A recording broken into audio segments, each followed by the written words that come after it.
तो दोस्तों, कैसे हैं आप? आशा करता हूँ आप सब ठीक ही होंगे और मज़े में होंगे। पर क्या हमने कभी उनके बारे में सोचा है जो मज़े में भी ना हो और ऊपर से उनके साथ ही वो सब हो जाए जो किसी ने सोचा भी ना हो। फिलहाल वो जिंदा हैं, तो उनकी कहानी आप तक मेरी आवाज़ बयां करेगी। पर सबसे ज़रूरी बात, कहने को तो ये कहानियाँ सच्ची है, पर हमारा ये चैनल अंधविश्वास को बिल्कुल भी बढ़ावा नहीं देता और ना ही देना चाहता है। हमारा मकसद बस आप लोगों से जुड़ना और आपका मनोरंजन करना है। अगर आप हमारे चैनल पर पहली बार आए हैं तो अभी सब्सक्राइब करके बेल बटन ज़रूर दबाएं, ताकि हमारी हर कहानी आप तक अपने आप पहुंच जाए। तो कहानियों को अंत तक सुनने के लिए बने रहें मेरे यानी महेश के साथ। दोस्तों, ये किस्सा मेरे पिताजी, जो कि खुद उत्तराखंड से हैं, उन्होंने मुझे बताया था। और तो और जब मैंने सुना, मैं उस वक्त काफ़ी ज़्यादा डर गया था, क्योंकि वो बात ही कुछ ऐसी थी। चलिए जानते हैं। गांव में रह रहा गोविंद, जिसका मकान एक तो सबसे हटके अलग था। कहा जाए तो जहाँ पर गोविंद का घर था, वहाँ से जंगल शुरू होता था। गोविंद और उसके कुछ साथी, जो कि उसी गांव में रहते थे, उन्होंने एक दिन गोविंद के घर पार्टी करने का प्लान बनाया।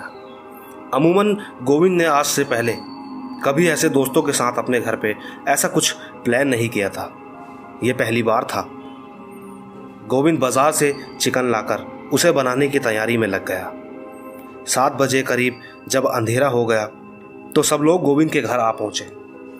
गोविंद आज घर पर अकेला था और पीने का प्रोग्राम पूरा बन चुका था।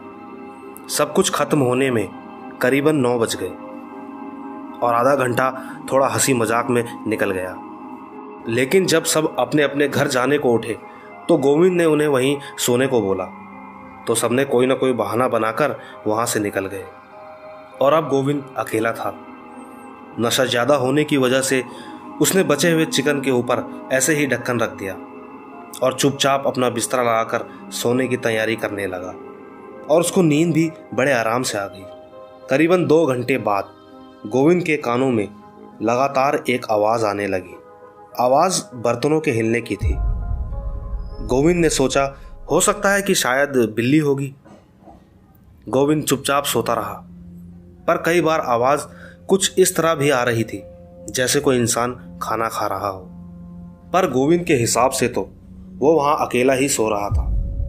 लेकिन आवाज़ से परेशान होकर गोविंद ने अपने तकिए के नीचे से टॉर्च निकाला और सोचा, देखता हूँ कि कौन है आखिर। गोविंद ने जैसे ही टॉर्च कढ़ाई की तरफ करके जलाई तो अचानक 3 सेकंड बाद उसने टॉर्च बंद कर दी और उसका मुंह अंधेरे में भी खुला का खुला रह गया और आवाज़ हलक में दब के रह गई। पसीना मानो माथे से रिसता हुआ गले से नीचे शरीर में उतरने लगा। सारा का सारा नशा मानो 1 सेकंड में किसी नींद के टूटने जैसा गायब हो चुका था। वो चाहकर भी कुछ सोच नहीं पा रहा था कि जो उसने अभी अभी देखा है क्या वो वाकई सच है। पर परेशानी की बात तो ये थी कि आवाज़ अब बंद हो चुकी थी। कमरे में एकदम सन्नाटा और बचा वो शख्स जो अभी थोड़ी देर पहले उस कढ़ाई में से चिकन को इस तरह खा रहा था जैसे सालों का भूखा हो। उसका शरीर किसी काली परछाई जैसा था। गोविंद बस कांप रहा था। उसने जैसे तैसे हिम्मत जुटाई और धीरे धीरे कदमों से लाइट का बटन दबाने को जाने लगा। और बटन के पास पहुंचने के बाद कई बार भगवान का नाम मन में पढ़कर उसने बटन पर उंगली रखी और सोचा, जो होगा देखा जाएगा। और जैसे ही गोविंद ने लाइट खोली तो पाया कि वो आदमी चुपचाप वहीं पर बैठा हुआ था, पर उसकी तरफ पीठ करके बैठा हुआ था। उसने 1 सेकंड पीछे मुड़कर देखा तो गोविंद की मानो जान ही गले में आकर अटक गई और वो तुरंत खिड़की से बाहर भाग गया।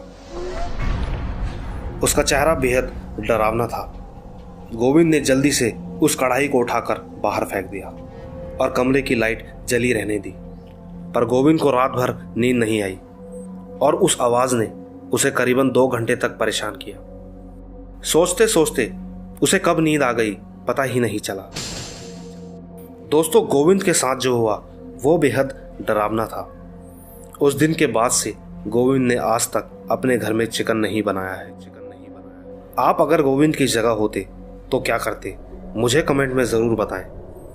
आइए एक नज़र दूसरी कहानी पर डालते हैं। ये बात तब की है जब मेरे दादा करीबन 50 साल के रहे होंगे और उस समय का ये किस्सा है जो मैं आपको सुनाने जा रहा हूँ। मेरा नाम विनोद है, मैं गढ़वाल का रहने वाला हूँ। उत्तराखंड में देवताओं को ज़्यादा पूजा जाता है, इसलिए उसे देवभूमि उत्तराखंड के नाम से जाना जाता है। कहानी कुछ इस तरह है।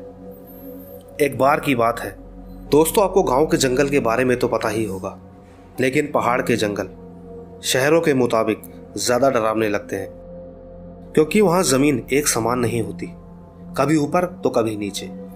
उसी तरह शहर के मुताबिक यहाँ गांव में लोग देवता को ज़्यादा महत्व देते हैं, और वो जब किसी इंसान के शरीर पर आते हैं तो कुछ मिनटों ही शरीर में रहते हैं। इसी तरह हमारे गांव का वो आदमी जो जगह जगह पूजा के लिए कई गांवों में जाया करता था।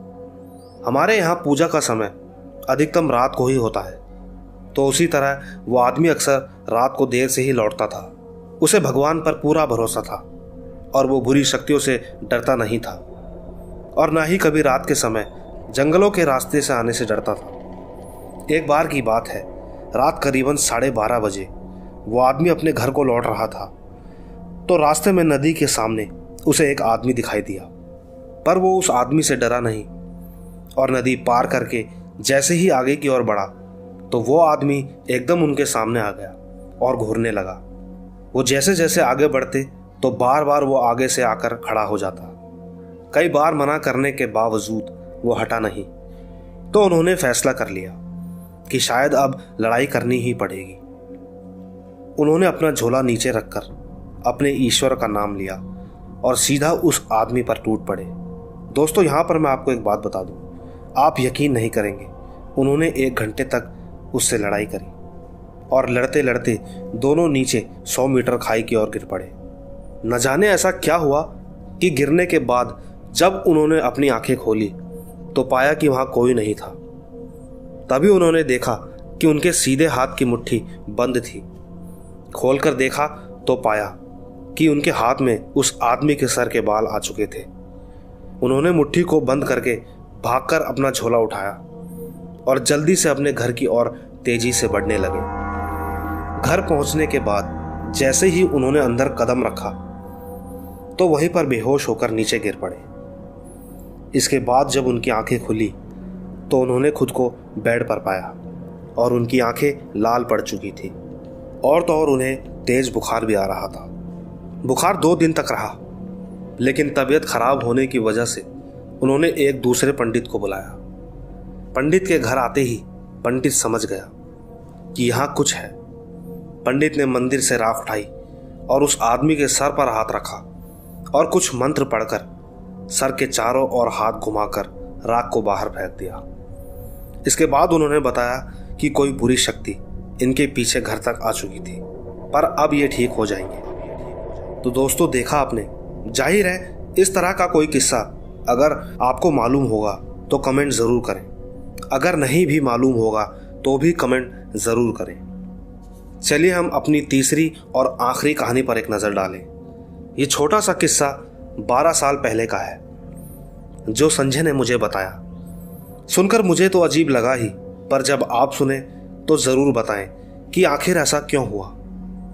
संजय उन दिनों अपने गांव गया हुआ था। वहां संजय और उसके दोस्तों ने मिलकर गांव की नदी से मछली पकड़ने को कहा, तो संजय ने भी तुरंत हामी भर दी और तीनों निकल पड़े नदी की ओर। संजय के घर से नदी करीबन 6 किलोमीटर दूर थी, पर गांव में लोग पैदल ही सफ़र ज़्यादा करते हैं और नदी के पास जाने का और कोई साधन भी नहीं था, क्योंकि गांव के कच्चे रास्तों पर कोई साधन चल ही नहीं सकता। नदी ढलान की तरफ काफ़ी नीचे भी थी। धीरे धीरे पैदल वहां पहुंचने के बाद संजय ने अपने हाथों में दोनों थैलों को रख लिया, ताकि सभी अपना हिस्सा कर मछलियों को आराम से घर ले जा सके। 1 घंटे तक उन्होंने काफ़ी सारी मछलियां इकट्ठी कर ली और उसके बाद वो वापस घर जाने लगे। तो ज़्यादा चढ़ाई होने के कारण उन्होंने थोड़ा आराम करना ज़रूरी समझा। बैठे बैठे संजय के दोस्त ने कहा कि ज़रा चेक कर मछली जिंदा है कि नहीं। तो जैसे ही संजय ने थैला खोल कर देखा तो हैरान रह गया कि थैला तो खाली है। इसके बाद वो तीनों वहाँ से भागकर सीधा घर जाकर ही रुके। पर संजय को आज 12 साल बाद भी ये समझ नहीं आया कि आखिर वो क्या था। दोस्तों, समझ तो मुझे भी नहीं आया था, पर कई सवाल दिमाग में राज बनकर घूम रहे हैं। अगर आपके पास इसका जवाब है तो कमेंट में ज़रूर बताएं। और अगर आप भी चाहते हैं कि आपकी कहानी सब सुने तो मुझे मेरे इंस्टाग्राम पर ज़रूर भेजें। मेरी आईडी है महेश आर्या यूट्यूबर। तब तक के लिए आराम करते हैं।